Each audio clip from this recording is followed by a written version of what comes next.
All right, let's start here with a couple of quick disclaimers. Someone said to me, not in a rude way, not in a mean way, not in a bad way, like, dude, do you live in the street?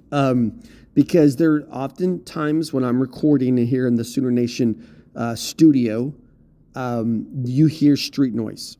And the truth is, I don't. I don't live in the street. I live on a street like most normal people do. I just happen to live in a really big city. I live in a city of 2 million people. And my apartment, it faces the street. And so sometimes there's street traffic, and that brings street noise, and I'm sorry for that. Hopefully it's not too big of a distraction. The second thing is, like on cue right there, I could not have planned that better. I'm sure you heard that motorcycle. The second thing is, it's Thunder basketball time. So that means that we're going to probably start at some point soon dedicating one segment of the Tuesday podcast to the Oklahoma City Thunder. Not a full podcast, but just a segment. And we'll give you a heads up so you can fast forward if you're not interested. If you only want the Sooner content, then you only get the Sooner content. But there is a lot of people out there who are also fans of not only the Oklahoma Sooners, but the NBA, the defending NBA champions. So we're going to throw them a bone as well, because we do that on the website as it is. But it is Tuesday.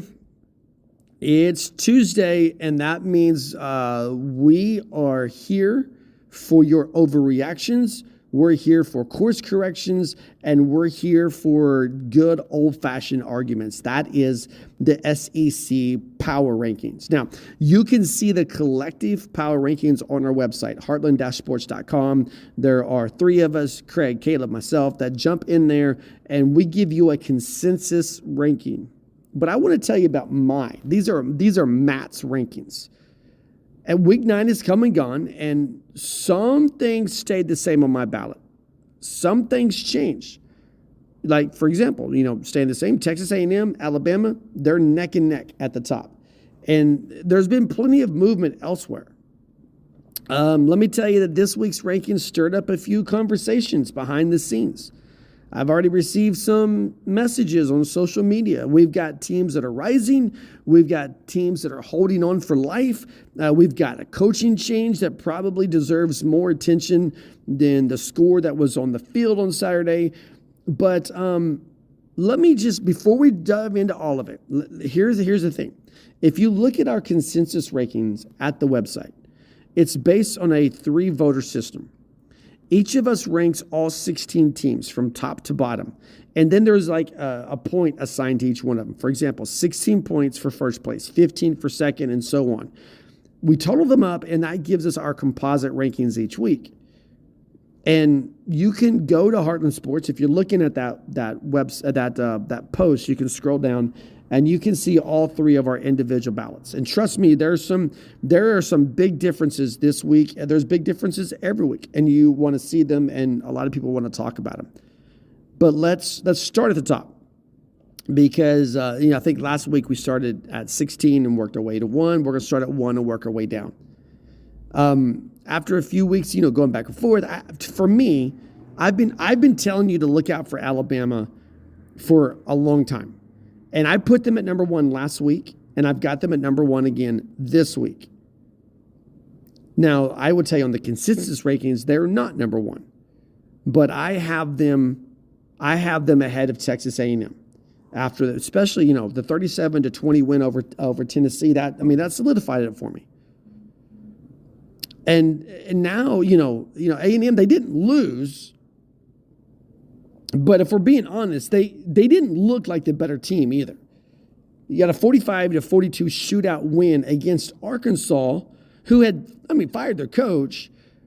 But the Hogs exposed, I believe, a lot of defensive cracks. Now, to their credit, Texas A&M still undefeated, still talented. But for me, right now, Alabama just looks more complete. Ty Simpson has settled nicely. The offense is balanced. The defense continues to suffocate teams when it matters the most. So I've got Alabama 1, Texas A&M 2, and then there's Georgia number 3. Now, I will tell you again, consensus rankings, all of us had Georgia at number 3. It was the only position from 1 through 16 that we all had Georgia at the same place. I mean, we all had one team in the same place. So we agreed on something here. And Georgia's win over Ole Miss, I think, was vintage Georgia, physical, composed. Gunnar Stockton threw 4 touchdown passes, and it feels like Kirby Smart's team is rebounding into form right on schedule, which may be bad news for the teams that are coming up. Now, remember, I picked early in the season, week 1, I picked Alabama and Georgia in the conference championship game. So I got to kind of stick to my guns here, but I will tell you this: I mean, I'm giving A&M their due. I've got the Aggies number 2, Georgia number 3, and then here's where things start to get fun. Oklahoma, they're climbing. They had a good win over South Carolina. The problem here is, what do you do with Texas, right? Because Texas looked awful. Their overtime win at Kentucky, it wasn't pretty. But again, I mean, in this conference, surviving on the road counts for something. I think Texas was like a 12.5-point favorite, and they scored 16 points total. Arch Manning rode the struggle bus in and out of Lexington, but they found a way to win. And the only thing missing from the Longhorns right now is consistency. And because of that, they've got to be ahead of Oklahoma. I hate that because they won. They've got to be ahead of Oklahoma because they beat Oklahoma. So Oklahoma climbs, but not ahead of Texas just yet.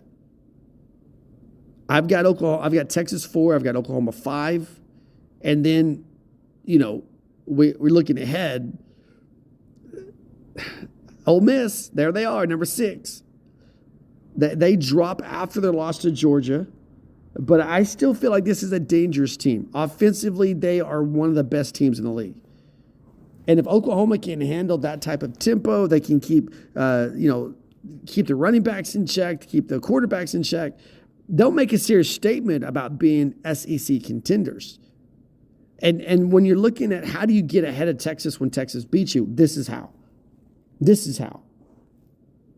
But you got to earn that. And South Carolina was a good win for Oklahoma.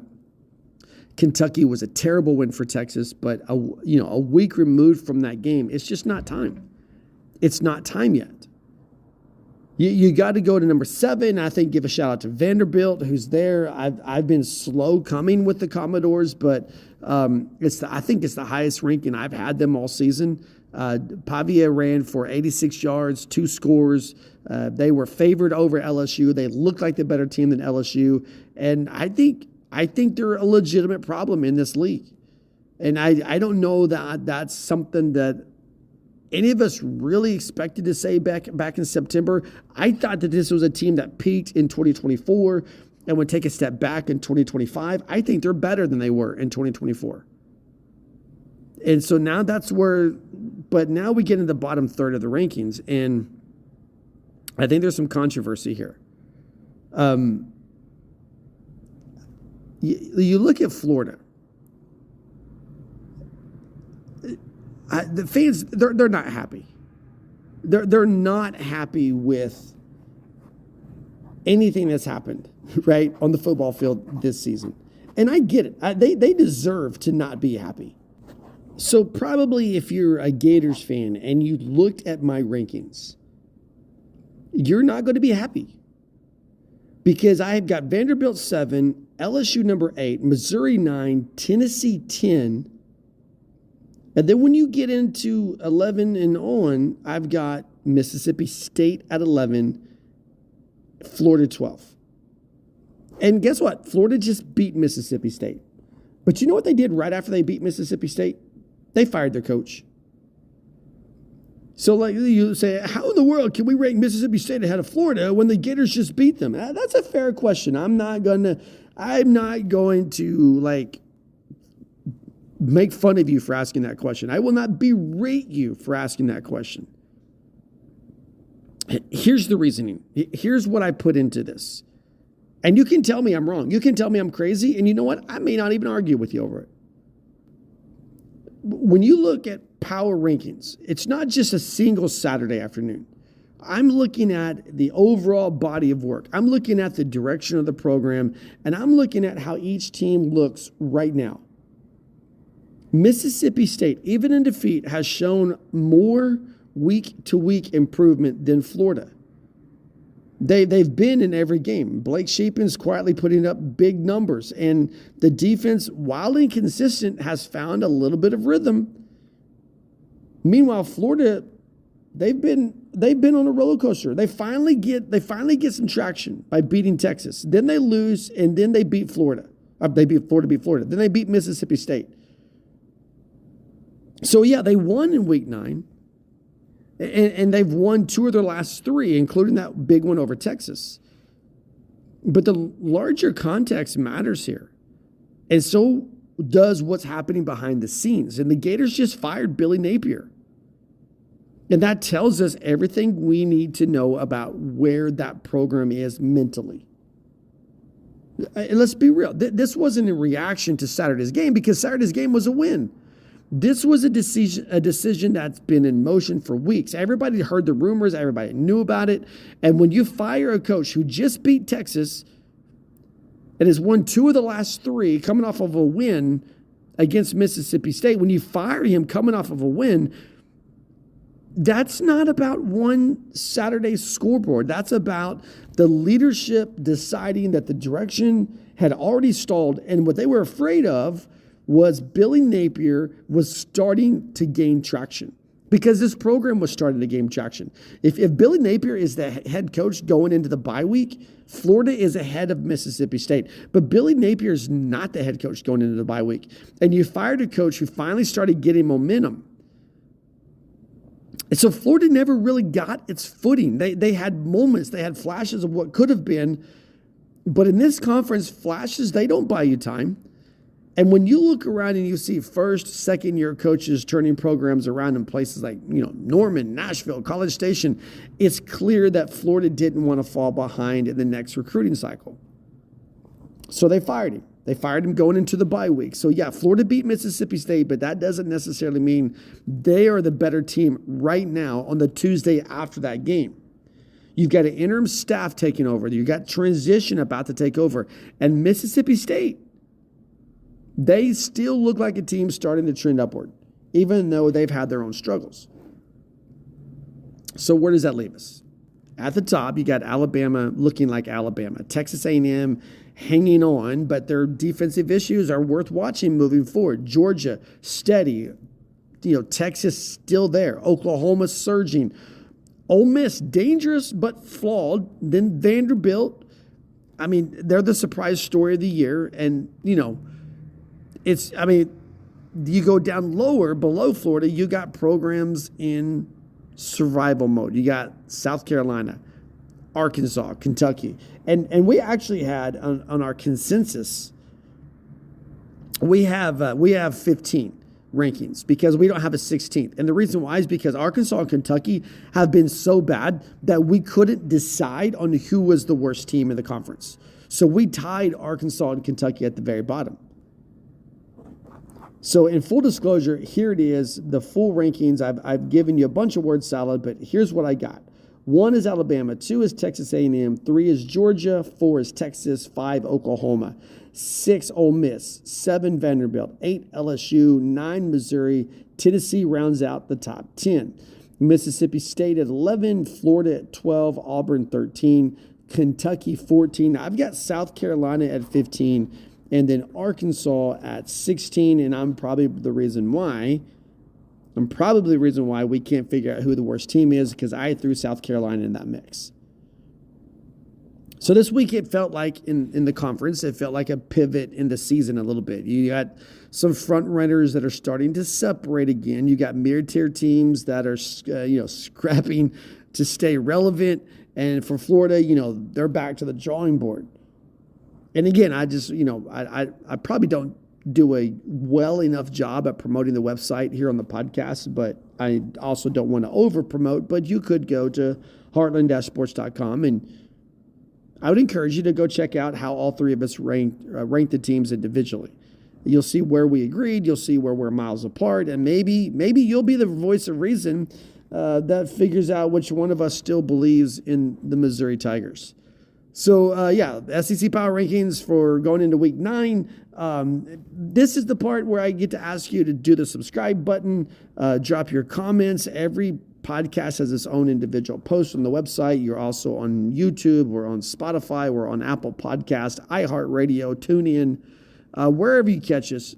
Thank you. Let us know where you think we're right. Let us know where you think you're wrong, because we're probably wrong. We're probably wrong. I mean, I was just going to throw that out there that we probably are. That's why we're going to revisit again next week and find out whether, to me, Alabama stays on top, or if the Aggies or the Bulldogs or maybe even the Sooners have something to say about it.